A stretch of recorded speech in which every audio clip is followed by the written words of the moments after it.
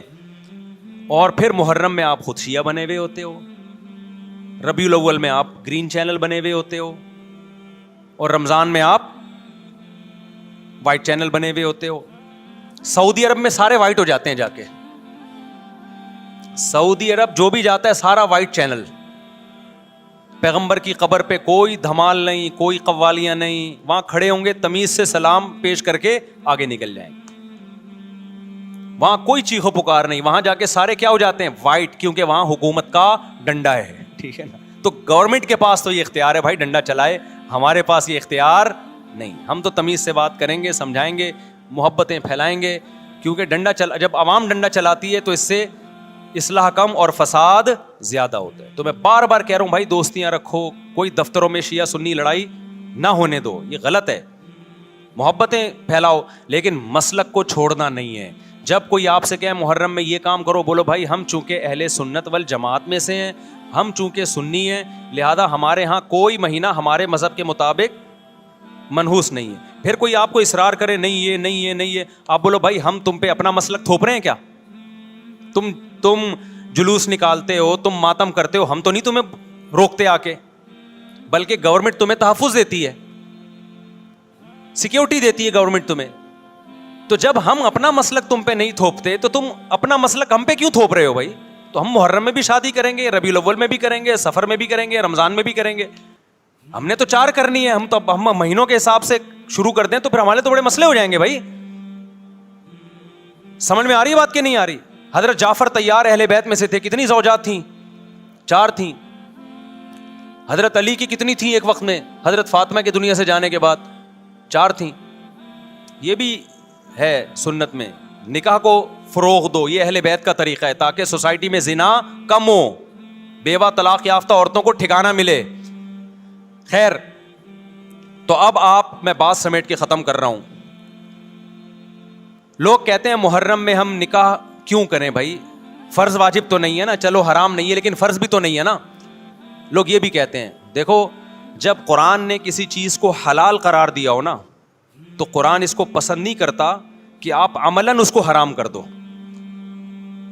دیکھو مشرکین مکہ کیا کرتے تھے, بتوں کے نام پہ جانور چھوڑتے تھے, پھر ان کا گوشت نہیں کھاتے تھے. اللہ نے فرمایا کہ تم نے ایک خدا کی حلال کردہ چیز کو کیسے حرام کر دیا تم نے. نبی صلی اللہ علیہ وسلم نے قسم اٹھائی میں شہد نہیں کھاؤں گا. آپ نے فرمایا لما تحرم ما احل اللہ لک, اے نبی جو چیز اللہ نے آپ کے لیے حلال کر دی آپ کیسے اپنے اوپر حرام کر رہے ہیں. اس سے پتہ چلتا ہے کہ اگر آپ محرم میں نکاح کرنا چاہتے ہیں لیکن آپ یہ سوچ کے ڈیلے کر دیتے ہیں کہ بھائی اس مہینے میں لوگ نکاح کو برا سمجھتے ہیں, تو یہ ڈیلے کرنا آپ کے لیے ناجائز ہوگا. کیونکہ لما تحرم ما احل اللہ لک, اللہ نے جس چیز کو تمہارے لیے حلال کیا تم نے کس دلیل کی بیس کے پر اپنے اوپر پابندی لگائی ہے اس پر. ایک تو ہے نا کسی کو شادی کا خیال ہی سفر میں آ رہا ہے, ربیع الاول میں آ رہا ہے, وہ تو ایک الگ بات ہے, لیکن اس کا نکاح محرم میں ہونا تھا. صرف محرم کی وجہ سے وہ ڈیلے کر رہا ہے کہ جی میں ربیع الاول میں لے کے جاؤں گا. یہ ڈیلے کرنا قرآن و سنت پہ زیادتی ہے یا نہیں ہے؟ یہ اللہ کے حلال کو عملاً حرام کرنا ہے یا نہیں ہے؟ نہیں ہے بات سمجھ میں؟ پھر اگر کوئی شیعہ آپ سے کہتا ہے کہ بھئی آپ ہمیں چھیڑنے کے لیے کام کر رہے ہو, آپ بولو نہیں بھائی ہم آپ کو چھیڑنے کے لیے نہیں کر رہے, آپ کا مسلک ہے, آپ اس پر عمل کریں, ہمیں اس پہ کوئی اعتراض نہیں ہے. لیکن ہم کس کے پر عمل کریں گے؟ ہم اہل سنت والجماعت ہیں. کتنے صحابہ ہیں, خود نبی کی نکاح محرم میں ہوا ہے. اور ویسے بھی ہمارے ہاں شہادت ایک منحوس عمل نہیں ہے, شہادت ایک مبارک عمل ہے. 10 محرم پہلے سے فضیلت والا دن تھا, محرم پہلے سے فضیلت والا مہینہ تھا. حسین ابن علی کی شہادت سے اس مہینے کے تقدس کو 4 چاند لگ گئے ہیں اور مقدس ہو گیا یہ مہینہ. یہ کیسی بات ہے جو شہادت کا دن ہو ہم اس کو منحوس قرار دے دیں؟ بھائی ہمارا یہ جگرا نہیں ہے. سمجھتے ہو کہ نہیں سمجھتے ہو؟ تو اس لیے محرم میں اگر کسی نے نکاح کرنا ہے اس کو ڈیلے مت کرو میرے بھائی. لوگ کہتے ہیں فرض تو نہیں ہے نا. آپ اگر اس کے نحوست منحوس ہونے کی وجہ سے ڈیلے کر رہے ہو تو پھر آپ پہ فرض ہوگا کرنا. کیوں؟ اس آیت کی روشنی میں لما تحرم ما احل اللہ لک. اے نبی جس چیز کو اللہ نے حلال قرار دیا آپ کس دلیل کی بیس پہ اس کو اپنے اوپر حرام کرتے ہیں؟ سمجھتے ہو کہ نہیں سمجھتے؟ تو اسی طرح یہ جو باقی کام محرم میں ہو رہے ہیں، مرثیے سن رہے ہیں لوگ، نوحے سن رہے ہیں، رکشے والوں نے بھی لگائے ہوئے ہیں، تو بھائی شیعہ حضرات کا مسئلہ کہ ان کو کرنے دو، آپ یہ عمل مت کرو. اگر آپ سنی ہو تو پھر اہل سنت والجماعت کے ہاں میتوں پہ رونے کے مرثیے یہ جائز نہیں ہے، کیونکہ اس سے غم بڑھتا ہے. ہمارے نبی نے جعفر طیار رضی اللہ عنہ کی زوجہ کو، جن کا حقیقی غم تھا اس وقت، ان کو نہیں رونے دیا. تو ہمیں کیسے آپ صلی اللہ علیہ وسلم چیخو پکار کی اجازت دیں گے؟ اسی طرح محرم میں سبیلیں لگانا، اس کی بھی کوئی دلیل نہیں ہے. سیدنا حسین ابن علی وہ تو پیاس ظلم سے شہید ہوئے. وہ ایک طرف آپ کہتے ہیں وہ پیاسے تھے، ان کو پانی نہیں ملا، دوسری طرف آپ اس دن میں لوگوں کو پانی پلا رہے ہیں، تو اس کی لاجک بھی نہیں بنتی کوئی. اسلام نے 10 محرم کو روزے کا دن قرار دیا. روزہ اور سبیل جمع نہیں ہو سکتے. سمجھتے ہو کہ نہیں سمجھتے؟ آپ کہہ سکتے ہیں کسی کو پانی پلانے پر کون پابندی لگا سکتا ہے؟ پانی پلاؤ بھائی پورے سال، اسپیسیفک ان دنوں میں کیوں پلا رہے ہیں آپ؟ تو جو شیعہ حضرات ہیں ان کا مسلک ہے، ان کو کرنے دیں. میں بار بار اس لیے کہہ رہا ہوں ایسا نہ ہو چھیڑ چھاڑ شروع کر دے جا کے. پہلے ہی ملک میں لڑائیاں بہت ہو رہی ہیں، دوبارہ ایک نئی جا کے بتا یہاں بھی سبیل لگی ہوئی ہے، جا کے ان کو چھیڑنا شروع کر دو. سبیل کیوں لگا؟ چھیڑنے کی اجازت نہیں ہے کسی کو. آپ نہ لگائیں نہ پئیں.